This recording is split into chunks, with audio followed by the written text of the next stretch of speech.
memulai pembelajaran pada pagi hari ini, sebaiknya kita berdoa terlebih dahulu ya. Untuk ketua kelas, silakan dipimpin berdoa.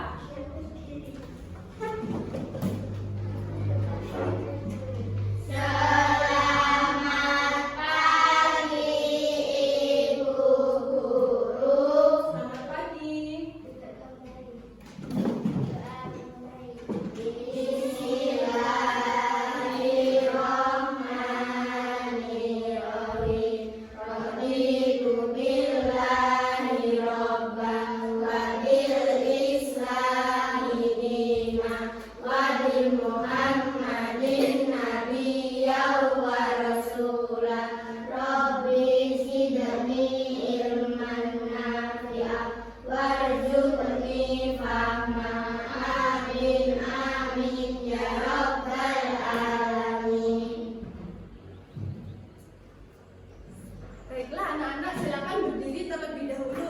Kita menyanyikan lagu Satu Nusa Satu Bangsa. Dalam hitungan ketiga mulai ya.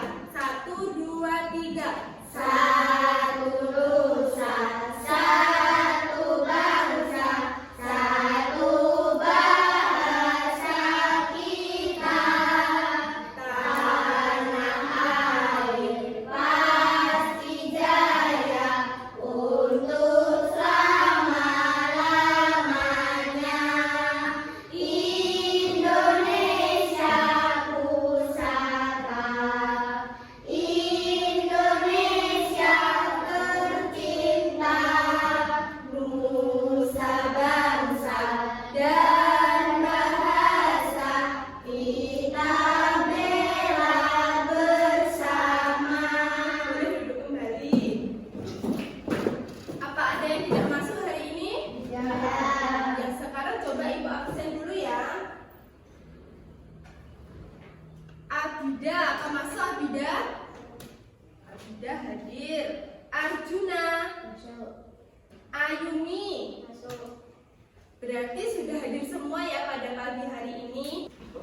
Anak-anak, sekarang ibu mau tanya, siapa sih yang pernah menonton cerita pada zaman dahulu? Saya Oh, Arjuna pernah menonton? Iya, ceritanya itu tentang apa sih Arjuna? tentang hewan. Iya, tentang hewan, Cak. Di sana itu menceritakan tentang hewan. Jadi anak-anak, kemarin itu kan kita sudah belajar mengenai jenis-jenis cerita fiksi ya. Yaitu ada cerita dongeng, ada cerita fabel, ada cerita roman. Dan sekarang itu kita akan belajar salah satu dari jenisnya, yaitu cerita fabel, seperti yang Arjuna tadi.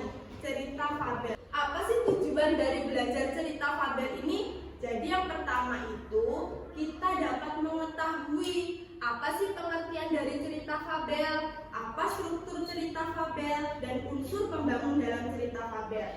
Dan yang kedua, anak-anak dapat memiliki kemampuan dasar dalam menulis cerita fabel.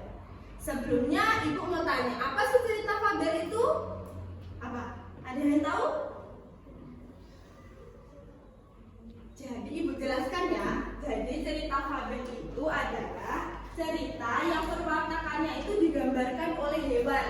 Jadi di dalam cerita itu hewan itu bisa berperilaku seperti manusia, bisa berbicara atau bertindak seperti manusia.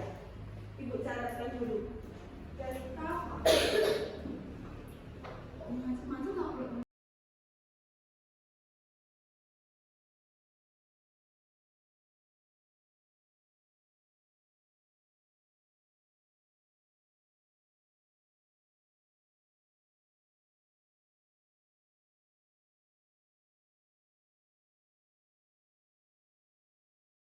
Jadi cerita fabel itu ada unsur pembangunnya. Yang pertama tema, yang kedua tokoh, yang ketiga latar, keempat alur, sudut pandang, dan yang terakhir itu amalan atau koda.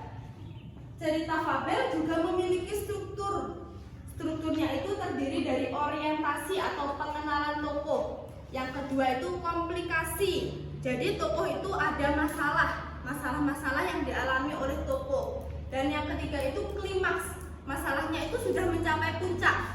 Dan yang keempat itu resolusi. Masalahnya sudah memperoleh solusi. Dan yang kelima itu koda atau amanat. Dari penjelasan Ibu, apa ada yang mau bertanya? Apa fungsi dari koda? Oh, fungsi dari koda, bagus sekali pertanyaannya Ayumi. Jadi fungsi dari koda itu, fungsi utama koda adalah untuk menyampaikan amanat atau pesan yang ada dalam cerita, sehingga pembaca atau kita itu paham apa sih isi dari cerita tersebut. Anak-anak silakan buka bukunya halaman 35. Sudah? Di situ ada cerita kancil dan buaya. Sekarang Ibu minta ada satu anak yang maju untuk membacakan cerita. Siapa yang mau? Nirma, sini Nirma. Di sini ya Nirma. Dibaca mulai dari judul sampai habis. Kancil, cacing, dan buaya. Pada suatu hari si kancil, binatang yang katanya cacing itu, tengah berjalan-jalan di pinggir hutan. Berhubung di dalam hutan itu terlalu gelap karena pohon-pohonnya juga sangat lebat, maka dirinya hanya ingin mencari udara segar sambil melihat matahari yang cerah bersinar. Si kancil ingin berjemur sebentar di bawah terik matahari. Tempatnya setelah sampai di pinggir sungai besar, dirinya merasa perutnya lapar sekali. Sudah Nirma, terima kasih ya, boleh duduk kembali. Cerita kancil dan buaya itu ada amanat yang bisa dipetik. Kira-kira apa ya amanatnya? Siapa yang tahu?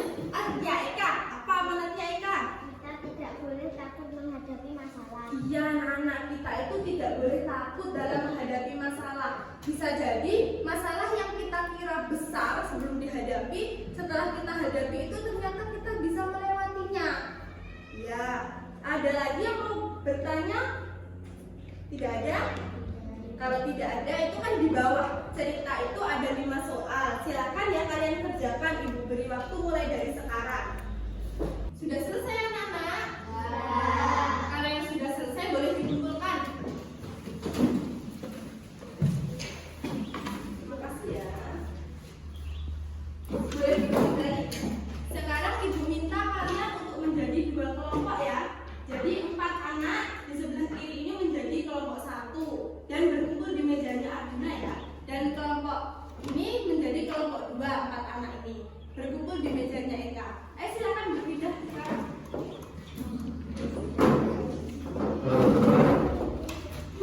Anak-anak, sekarang Ibu minta kalian ini untuk membuat cerita berdasarkan gambar yang telah Ibu sediakan.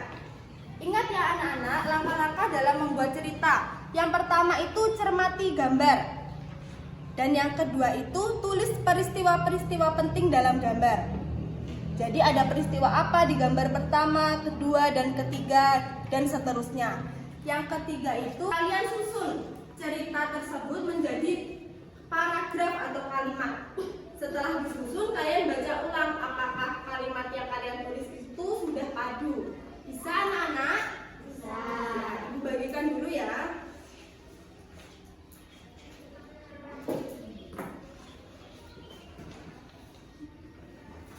Bisa tulis nama kelompoknya terlebih dahulu. Mana gambar yang kurang jelas? Oh ini ya, ini musim saljunya sudah tiba.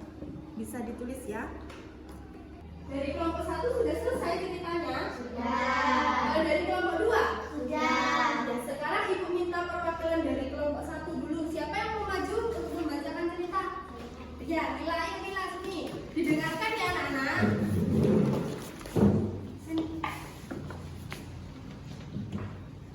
Semut dan belalang.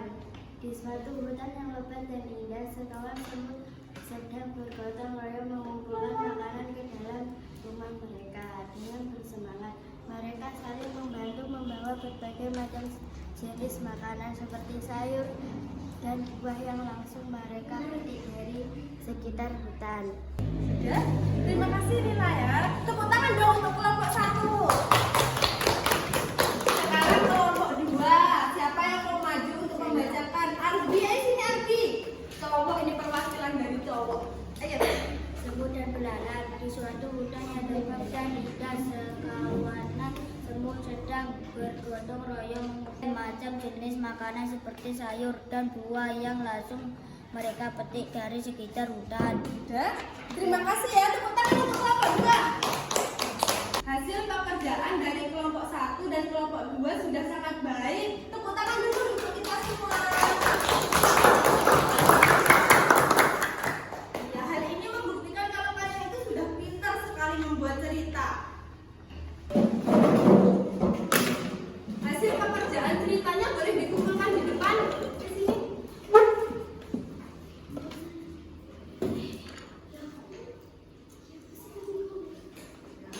Kembali.